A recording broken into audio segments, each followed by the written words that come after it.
sangat disayangkan hanya menyinggung soal jalur hukum saja tanpa memberikan penjelasan terkait konsep. Nah, harusnya kan seperti itu. Bisa saja kalau misalkan memang betul tidak meniru atau misalkan itu hanya tuduhan, ide kreatif Malaysia itu tuh hasil daripada nyuri, dan itu bukan ramai di Indonesia teman-teman, tapi di Jepang. Di Jepang itu sendiri rame kalau Malaysia katanya nyuri ide daripada semua konsep yang dipakai oleh Malaysia. Pastinya Malaysia akan sangat was-was kalau misalkan menampilkan itu semua. Nantinya dunia justru malah akan berbalik meyakini bahwa itu tuh kesenian ataupun budaya kita nih, Indonesia. Halo Jam, selamat sore Jam. Halo Dani, selamat sore. Ada yang bisa aku bantu hari ini? Oke, seperti biasa Jam, kita mulai lagi podcast hari ini membahas isu-isu internasional. Pastinya kali ini ada yang menarik lagi Jam, ini menarik perhatian dunia pastinya. Tapi sekaligus ini adalah momen yang sangat memalukan kalau menurut saya Jam. Wah, topik yang menarik dan kontroversial nih Dani. Isu internasional memang seringkali menjadi perbincangan hangat. Ada hal spesifik yang ingin kamu bahas atau ingin aku bantu cari informasinya? Ada Jam, tenang, kita bahas satu-satu yang ini dulu nih Jam. Jadi lagi rame banget sekarang Malaysia itu dituding nyolong atau nyuri ide kreatif di pameran Expo. Nah, jadi kan sekarang tuh lagi ada pameran Expo internasional Jam, skala internasional, bukan skala nasional atau di negaranya sendiri, tapi internasional. Nah, jadi Jepang lagi ada pameran Expo yang digelar selama 6 bulan, dan pastinya di situ yang namanya Expo pasti menunjukkan apa ya, pencapaian-pencapaian ataupun target-target suatu negara gitu kan, atau menampilkan budaya dan lain-lain. Jelas lah kalau misalkan budaya ataupun tradisi, pastinya Malaysia akan sangat was-was kalau misalkan menampilkan itu semua. Nantinya dunia justru malah akan berbalik meyakini bahwa itu tuh kesenian ataupun budaya kita nih, Indonesia.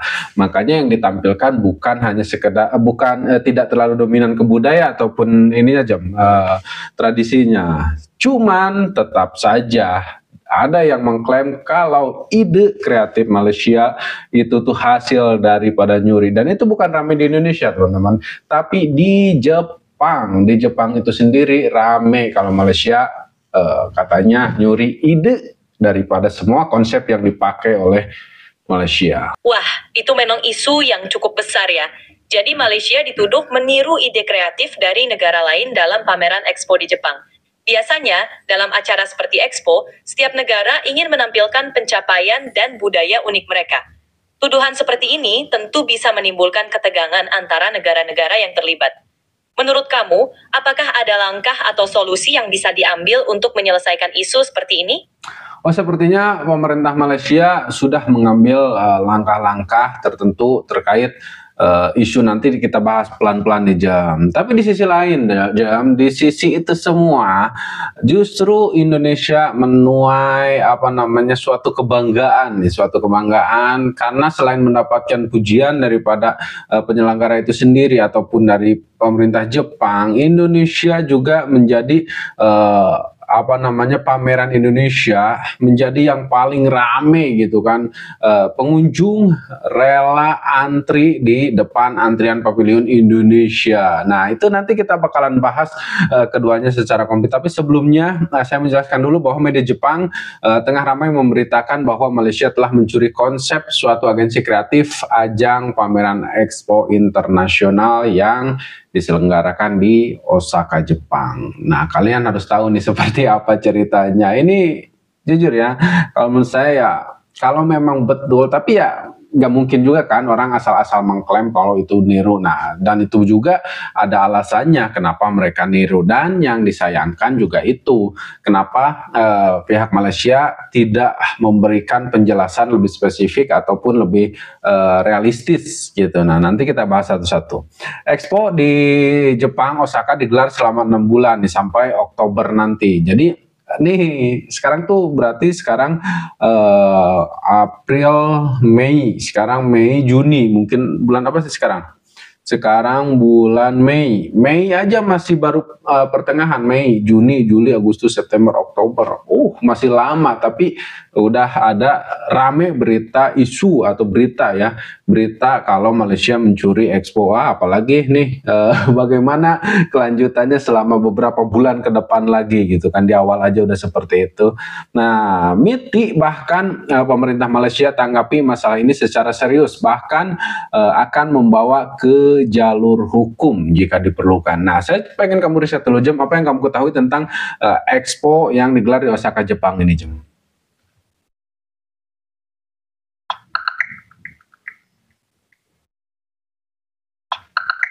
Expo 2025 Osaka adalah pameran dunia yang berlangsung dari 13 April hingga 13 Oktober 2025. Malaysia berpartisipasi dengan pavilion yang menampilkan desain fasad bambu yang mencolok. Tema pavilion Malaysia adalah Weaving a Future in Harmony, yang mencerminkan keragaman budaya dan ekonomi negara. Acara ini dirancang untuk memperlihatkan inovasi dan pencapaian berbagai negara di seluruh dunia.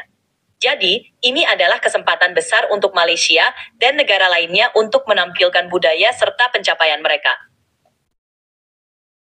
Oke, lalu apa nih kira-kira menurut kamu yang akan terjadi jika di awal saja udah ada yang mengklaim bahwa Malaysia yang tadinya harusnya menampilkan sebuah kebanggaan bisa menjadi kebanggaan ya tampil di suatu expo internasional, tapi justru malah dituding mencuri konsep suatu agensi kreatif gitu kan?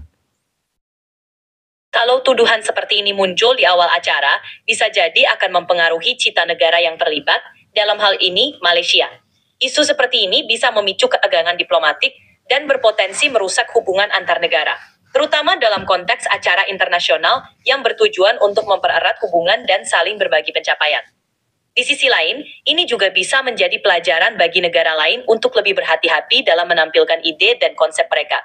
Pemerintah Malaysia mungkin akan berusaha untuk memberikan klarifikasi atau solusi untuk mengatasi isu ini agar tidak berlarut-larut. Yang terpenting, semua pihak harus tetap fokus pada tujuan utama acara Expo, yaitu memperlihatkan pencapaian dan inovasi yang dapat bermanfaat bagi kemajuan global. Oke, nah itu dia, Jam. MITI bahkan pemerintah Malaysia sudah menanggapi masalah ini secara serius, bahkan akan membawa ke jalur hukum jika diperlukan. Nah, justru kembali lagi menurut saya pribadi ini yang disayangkan gitu kan. Kenapa harus tiba-tiba langsung ke jalur hukum gitu kan?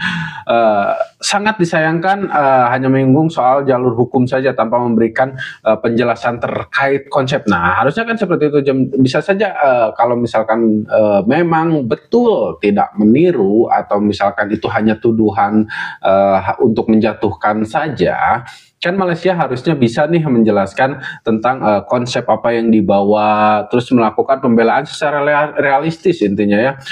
Belum ada sanggahan nih dari pemerintah secara data ataupun fakta diberikan pihak MITI ataupun pemerintah Malaysia terkait, Jam. Jadi mereka tiba-tiba langsung akan membawa ke jalur hukum gitu kan. Oke lah, jalur hukum nggak masalah gitu kan. Kalau memang pihak Malaysia sudah memberikan sanggahannya dulu bahwa konsep kita yang kita bawa ini, terus intinya kan pastinya kalau buat konsep apalagi sebesar itu sekelasnya internasional ya harusnya kan konsepnya dipikirkan matang-matang, terus dari mana diambilnya kan bisa dijelaskan. Saya setuju. Komunikasi yang terbuka dan transparan sangat penting dalam situasi seperti ini. Jika Malaysia memang merasa bahwa tuduhan itu tidak berdasar, mereka seharusnya memberikan penjelasan yang jelas dan mendetail mengenai konsep yang mereka gunakan. Dengan cara ini, mereka bisa menunjukkan bahwa karya mereka benar-benar orisinal dan tidak melanggar hak cipta. Memang mengambil langkah hukum bisa menjadi salah satu pilihan. Tetapi sebaiknya itu dilakukan setelah upaya untuk menyelesaikan masalah secara damai dan terbuka telah dilakukan. Hal ini penting agar hubungan antar negara tetap terjaga dengan baik. Semoga situasinya bisa diselesaikan dengan cara yang terbaik untuk semua pihak dan fokus utama tetap pada kolaborasi dan pertukaran budaya yang positif. Oke, siap, Jam. Sebelum kita ngobrol lebih lanjut lagi, Jam, saya pengen tahu dulu dong, ini pagelaran Expo ini memang Expo tahunan diselenggarakan di Jepang atau memang keliling dunia Expo ini, Jam? Expo atau pameran dunia adalah acara internasional yang diadakan setiap beberapa tahun sekali di berbagai negara di seluruh dunia. Expo ini diatur oleh Bureau International des Expositions, BIE, sebuah organisasi yang mengatur dan mengawasi pelaksanaan pameran dunia. Pameran ini biasanya diadakan setiap 5 tahun sekali di berbagai kota di seluruh dunia. Setiap expo memiliki tema tertentu yang berfokus pada isu global, inovasi, dan kemajuan teknologi. Jadi, Expo di Osaka, Jepang tahun 2025 adalah bagian dari rangkaian pameran dunia yang diadakan di berbagai negara, bukan acara tahunan yang hanya berlangsung di Jepang. Setiap expo memiliki karakteristik dan fokus yang berbeda-beda sesuai dengan tuan rumahnya. Saya pengen tahu sebenarnya klaim seperti apa yang dilayangkan terhadap pavilion yang Malaysia di pagelaran Expo ini, Jem. Klaim yang dilayangkan oleh agensi kreatif Malaysia adalah bahwa mereka merasa desain yang mereka buat untuk pavilion Malaysia di Expo 2025 Osaka telah digunakan tanpa izin, tanpa memberikan kredit kepada mereka, atau tanpa kompensasi. Agensi ini merasa bahwa karya mereka telah diambil oleh Kementerian Perdagangan dan Industri Malaysia tanpa ada pengakuan atau pembagian hasil dari penggunaan desain tersebut. Kementerian sendiri kini sedang melakukan penyelidikan terkait klaim ini. Oke, lalu apa aja nih langkah-langkah yang sudah diambil pemerintah Malaysia untuk menyelesaikan masalah ini, Jem? Pemerintah Malaysia melalui Kementerian Perdagangan dan Industri sedang menyelidiki klaim tersebut. Mereka berusaha untuk mengklarifikasi situasi dan memastikan apakah ada pelanggaran atau kesalahpahaman terkait penggunaan desain tersebut. Langkah-langkah yang diambil termasuk melakukan investigasi internal untuk mengetahui sejauh mana klaim tersebut benar dan untuk mencari solusi yang adil. Jika ditemukan pelanggaran, pihak kementerian mungkin akan mencari jalan keluar yang lebih formal, seperti memberikan kompensasi atau mengakui kontribusi agensi tersebut. Oke, nah untuk pihak Expo-nya sendiri, Jem, dari pihak penyelenggaranya sendiri, apakah masalah ini dianggap masalah yang besar untuk pameran tersebut atau pihak Expo meminta pemerintah Malaysia untuk menyelesaikan masalah ini secara pribadi gitu kan, secara internal mereka aja atau seperti apa, Jem? Sejauh ini, pihak penyelenggara Expo 2025 Osaka, yaitu BIE, Bureau International des Expositions, biasanya tidak terlibat langsung dalam masalah seperti klaim desain atau hak cipta antar negara peserta. Mereka lebih fokus pada kelancaran acara dan memastikan bahwa setiap negara dapat berpartisipasi sesuai dengan aturan yang telah ditetapkan. Namun, BIE kemungkinan akan mendorong penyelesaian masalah ini secara internal antara pemerintah Malaysia dan pihak agensi yang terlibat.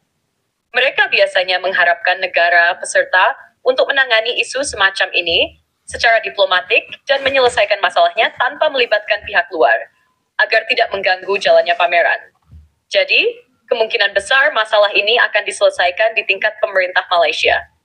Dan Expo sendiri mungkin hanya akan ikut memantau untuk memastikan tidak ada dampak besar terhadap keikutsertaan negara dalam acara tersebut. Oke, sementara itu, Jam, Indonesia mendapatkan apresiasi yang luar biasa, bukan hanya dari pemerintah Jepang, tapi juga dilihat dari antusiasme pengunjung yang memadati bahkan sampai memenuhi antrian pintu masuk Pavilion Indonesia. Wow, ini sangat luar biasa sekali. Kita bisa berikan tepuk tangan yang luar biasa ya untuk tim-tim kreatif dari Indonesia.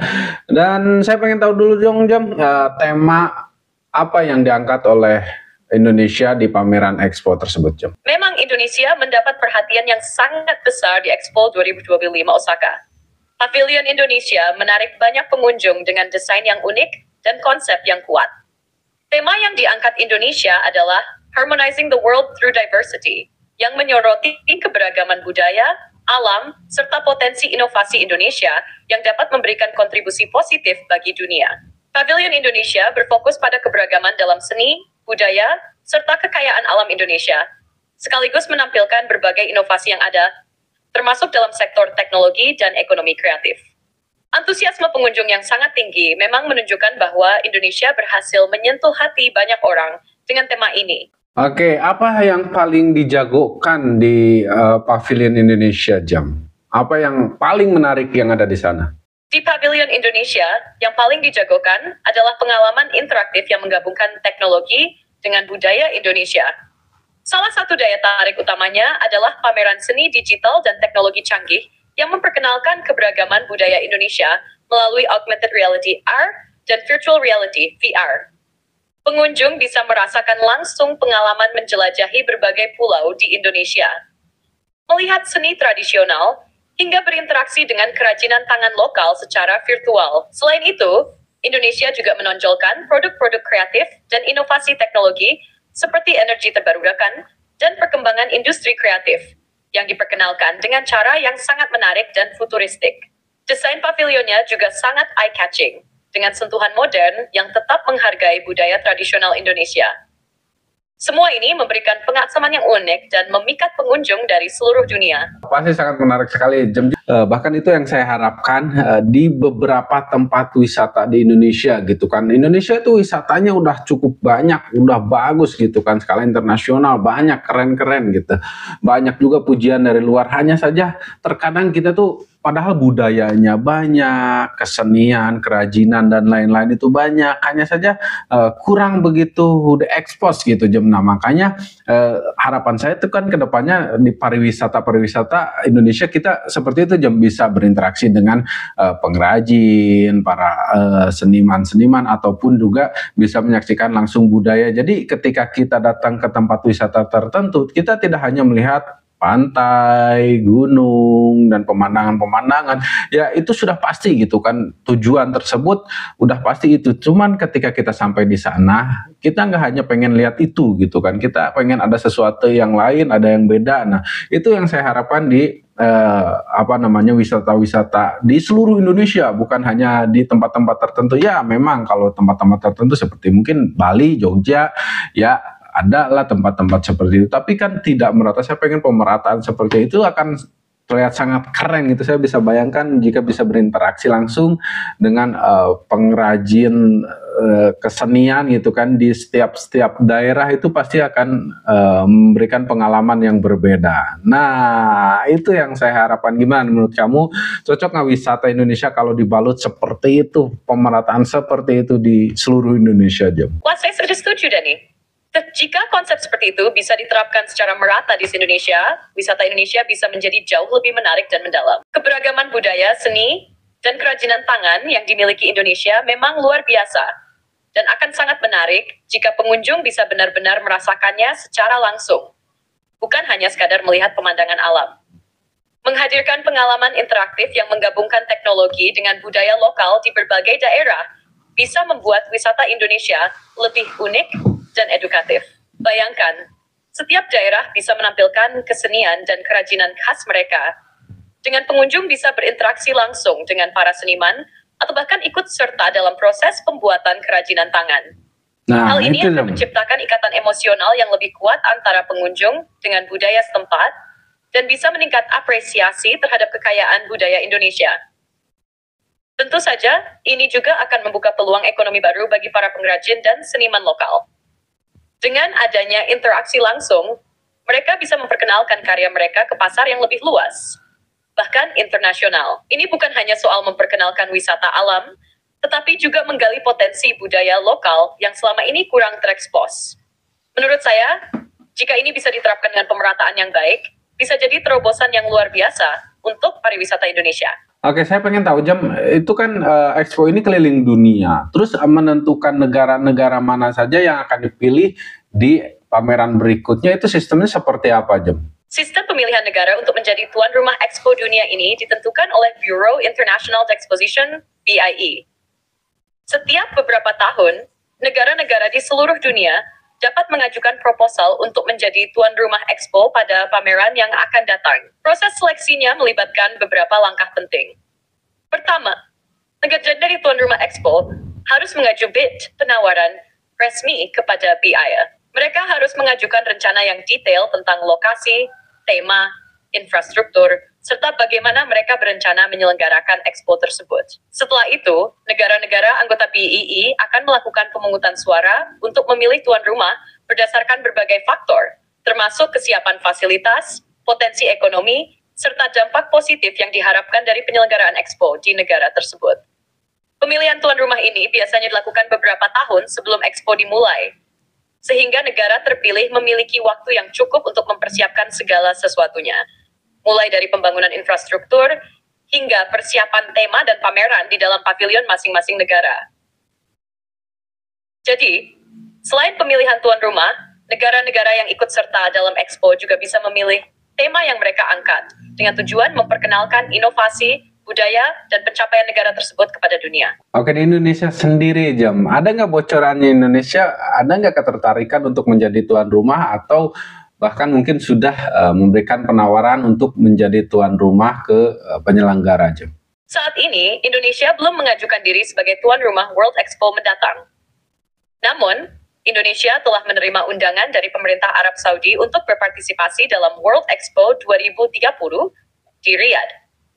Oh, berarti untuk 2030 udah ditentukan ya tempatnya di Arab Saudi, di Riyadh. Berarti sangat disayangkan ya, Jam, kalaupun kita mengajukan, kalaupun terpilih entah tahun berapa, berarti kalaupun dalam waktu dekat, ya sedekat-dekatnya setidak-tidaknya kan 2035 atau mungkin bahkan 2035 juga sudah ada negara yang dipilih juga. Oke, sangat disayangkan ya teman-teman, padahal ini tuh bisa menjadi momen yang sangat luar biasa gitu kan. Jadi kita bisa wisata ke seluruh dunia, kita bisa keliling dunia tanpa harus meninggalkan Indonesia gitu. Jadi kita cukup datang ke expo tersebut, terus kita bisa melihat apa aja nih yang ada di dunia ini yang melalui pameran-pameran tersebut gitu kan. Jadi anggap saja kita keliling dunia tanpa harus keluar Indonesia gitu. Itu kan hemat biaya banget gitu kan, Jamnya.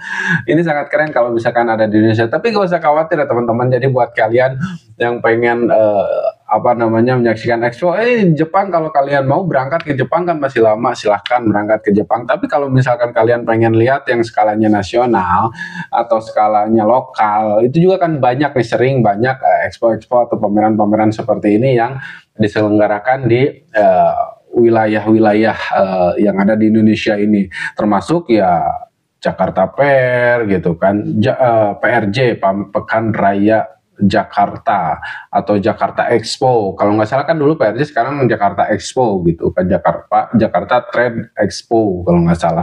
Terus kemarin juga kita sempat menyelenggarakan juga di Sukabumi ya, di Kabupaten Sukabumi, bukan di kota, di Kabupaten Sukabumi.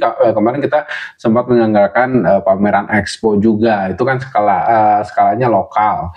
Terus yang berpartisipasi adalah pemerintah-pemerintah daerah gitu kan. Mereka adu pencapaian, dan juga intinya sama lah, konsepnya sama gitu kan, dan keseruannya pun nggak kalah seru, banyak gitu kan, hanya skalanya aja skala lokal dan diperkecil gitu kan. Jakarta juga ada, dan di beberapa daerah lain juga sering gitu kan, kayak misalkan di Kalimantan, kayak di intinya banyak lah gitu kan, di daerah-daerah di Indonesia yang menggelar expo yang skalanya lebih kecil. Yang berpartisipasi pun biasanya antar perangkat daerah gitu, instansi-instansi daerah tersebut. Oke lah, Jam, ada yang pengen kamu tambahkan ya terkait expo yang ada di Osaka, Jepang ini, Jam? Oke, sebelumnya tapi buat kalian nih yang pengen nonton, pengen tahu nih bagaimana openingnya kemarin expo, bisa lihat ya di channel apa, Jam? Bappenas kalau nggak salah. Ya, channel Bappenas ada tuh pas opening kemarin. Terus ada juga di channel Expo 2025 gitu, ada itu channel resminya, cuman live aja. Jadi tampilan-tampilan yang ada di sana aja. Jadi tampilan-tampilan yang ada di sana aja di live gitu kan, kamera diam kayak CCTV gitu. Oke, Jam, ada yang pengen kamu tambahkan nggak, Jam, terkait Expo 2025 ini, Jam? Maaf? Oke, siap teman-teman. Terima kasih banyak sudah mampir dan nonton sampai sejauh ini. Dan buat kalian yang sering dukung dari Sabang sampai Merauke juga, saya ucapkan terima kasih banyak. Jangan lupa kembali lagi besok, tonton juga video kita yang lainnya. Saya pamit. Assalamualaikum warahmatullahi wabarakatuh.